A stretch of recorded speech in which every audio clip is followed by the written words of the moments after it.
Alrighty, guys, in your toolkit, so that little thin workbook that looks just like your textbook, but you can actually write in this one, go ahead and turn to page 12, read through displays of data, underline what you think is important with a pencil, and then come back and highlight with us. Okay, so this is what I would have highlighted. So you can go ahead and pause the video and highlight and then join us back again. We're looking at different ways to display your data. So when we gather information, how do we display it with some type of image or graph or something like that to show us what we're looking at, to show us the bigger picture, to show us what kind of patterns we can see, okay? So the first way is a dot plot. Right? And dot plots is data that has an order and can be placed on a number line. So let's go ahead and write that down. We're going to put dot plots. Right? And it has order and can be placed on a number line.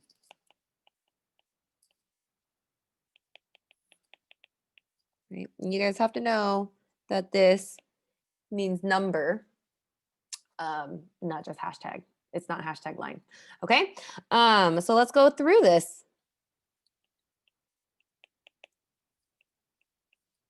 Okay.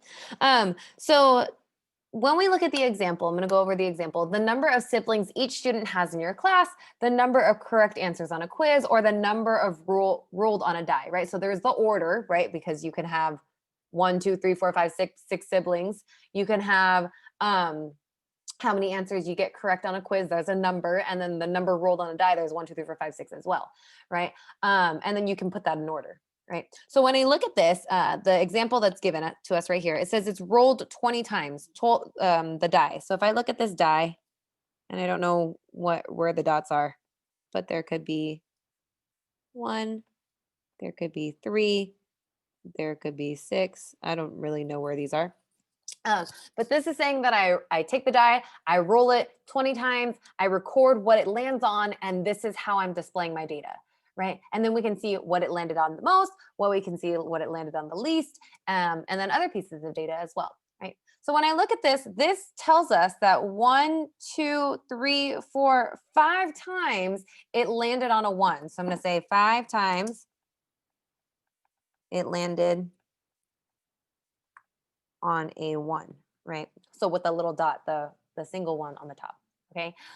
3 times it landed on 2, 3 times it landed on 3, 4 times, or sorry, 2 times, right? 1, 2, it landed on the 4, 4 times it landed on the 5, and then 1, 2, 3 times it landed on the 6. If I count up all of those dots, it will add up to 20. Okay, and you can count if you don't believe me. Same thing if I had the number of siblings of students in my class, right? So this tells us that 1, 2, 3, 4, 5 people, if I were to use this graph, 5 people have 1 sibling, right? This would say that 1, 2, 3 people have 2 siblings, right? And then this would be number of siblings, right? And then you can see in generally who has not who has the most siblings, but like what the number is that we have the most siblings, okay? The second way we can look at this is a bar graph, right? So bar graph, I'm gonna go ahead and write this down. Bar graph is when data falls in categories that have no numerical order. So bar graph, right? No numerical order. Okay, and if we look at this bar graph, right, this is our favorite color, right? There's no numbers in there. It's our favorite color. Now, when we look at this, this is how many. This is the frequency, just like how we had those dots, right? And so you can do that as well, right? But when I look at this, is it saying that right here, let me use colors.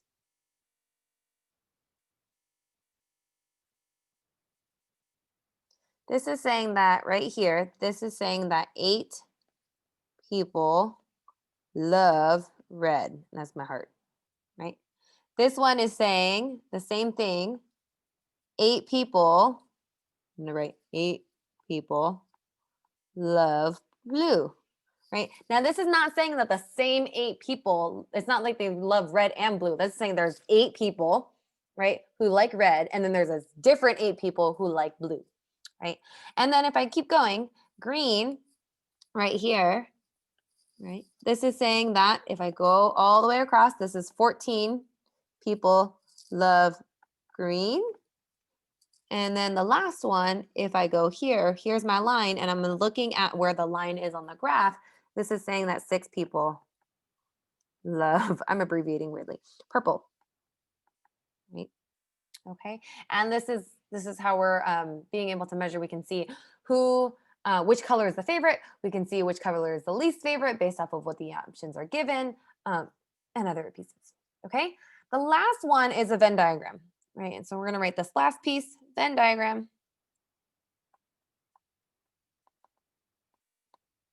And this one is overlapping data, right? So overlapping data. So just like how I said before, that there's a separate 8 people who like red, there's a separate 8 people who like blue.